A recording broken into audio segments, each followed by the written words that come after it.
নমস্কার বন্ধুরা, welcome to my channel. আজকে বানাবো ময়দার মধ্যে সিদ্ধ আলু দিয়ে একটা দারুণ নাস্তার রেসিপি। যে রেসিপিটা একেবারেই সহজ বানানো আর খেতেও কিন্তু দারুণ টেস্টি হয়। বাচ্চা থেকে বড় সবাই পছন্দ করবে।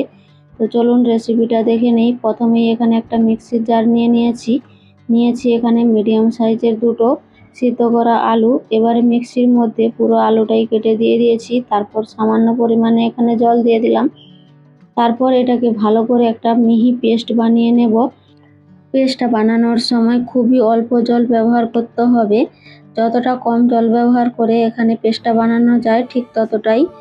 এখানে আমি পেস্টটা বানিয়ে নিয়েছি, দেখতেই পাচ্ছেন পেস্টটা কেমন হয়েছে, একেবারে ক্রিমি। তারপর এখানে নিয়েছি আমি ময়দা।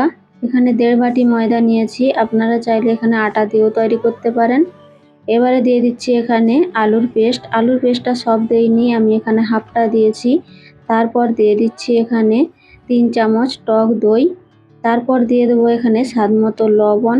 আর দিয়েছি এখানে সামান্য পরিমাণে ইনো, হাফ চামচেরও হাফ এখানে ইনো দিয়েছি।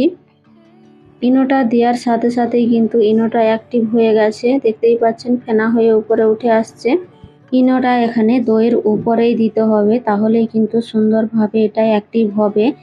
ইনো যদি না থাকে তাহলে এখানে বেকিং পাউডার, বেকিং সোডা দুটোই মিলিয়ে কিন্তু অল্প অল্প করে ব্যবহার করতে পারেন। তারপর এখানে হাত দিয়ে ভালোভাবে আমি সব কিছুকে একসাথে মেখে নিচ্ছি। এখানে অল্প অল্প করে আলুর পেস্ট দিতে হবে আর মাখাতে হবে। একসাথে বেশি পরিমাণে দিলে হয়তো বেশি পাতলা হয়ে যাবে, তো তার জন্য আমি এখানে অল্প অল্প করে দিয়েই মেখে নিচ্ছি। আমার কিন্তু সম্পূর্ণটাই আলুর পেস্ট এখানে লেগে গিয়েছে, তো আমি সম্পূর্ণ আলুটার পেস্ট দিয়ে মেখে নিয়েছি। তারপর দিয়ে দিচ্ছি এখানে চালের গুঁড়ো। এখানে আমি হাফ বাটি মতো চালের গুঁড়ো নিয়েছি। এবারে চালের গুঁড়োটা দিয়েও ভালোভাবে মেখে নিচ্ছি। ডোটা কিন্তু খুব বেশি পরিমাণে শক্ত হবে না, এখানে কিন্তু নরম করে ডোটা বানিয়ে নিতে হবে। দেখতেই পাচ্ছেন আমার হাতে কিন্তু লেগে লেগে যাচ্ছে, এই রকম ডোটাই রাখতে হবে। এবারে আমি এখান থেকে কিছুটা পরিমাণ আলাদা করে রেখে দিলাম। এর মধ্যে আমি কোনো রকম মশলা দেব না, আর বাকিটার মধ্যে আমি এখানে মশলা দেব। তো এখানে দিয়ে দিচ্ছি মিডিয়াম সাইজের একটা পেঁয়াজ কুচি, কিছুটা পরিমাণ ধনেপাতা কুচি, আর এখানে দিয়েছি কিছুটা পরিমাণ কাঁচা লঙ্কা কুচি। ঝালটা আপনারা যেমন খাবেন সেই অনুযায়ী দিয়ে দেবেন। এখানে কিন্তু আরও সবজি অ্যাড করতে পারেন, ক্যাপসিকাম, গাজর, এই সবজিগুলো কিন্তু দেওয়া যেতে পারে। তো সবজিগুলোকে এখানে ছোট ছোট করে কেটে দিয়ে দিতে হবে, তাহলে ভালোভাবে মেশানো যাবে। আমার ডোটা কিন্তু সম্পূর্ণ তৈরি হয়ে গেছে। এবারে আমি হাতটা ধুয়ে নিয়ে পরিষ্কার করে তারপর হাতের মধ্যে একটু তেল লাগিয়ে নিয়েছি।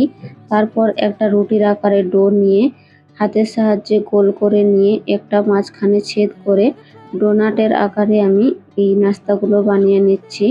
দেখতে যতটা সুন্দর হবে বাচ্চারা খেতেও কিন্তু ততটাই পছন্দ করবে। এইভাবেই আমি সব নাস্তাগুলো বানিয়ে নেব। বানানো যতটা সহজ, খেতেও কিন্তু ততটাই সুন্দর।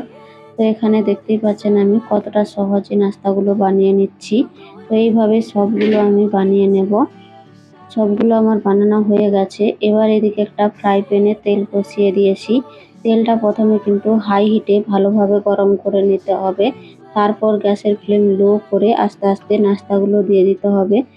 হাতে না হলে তেলের ছিটা আসতে পারে, তো সাথে সাথেই কিন্তু এগুলোকে উল্টানো যাবে না, কিছুক্ষণ এখানে হতে দিতে হবে।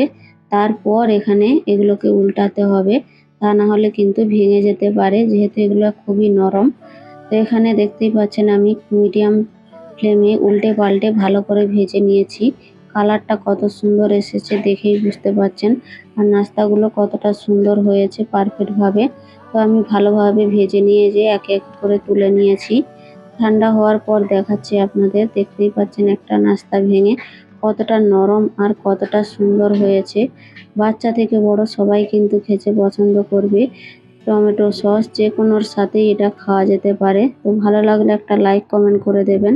নতুন বন্ধু হয়ে থাকলে চ্যানেলটাকে সাবস্ক্রাইব করে আমার পাশে থাকবেন, শেয়ার করে দেবেন।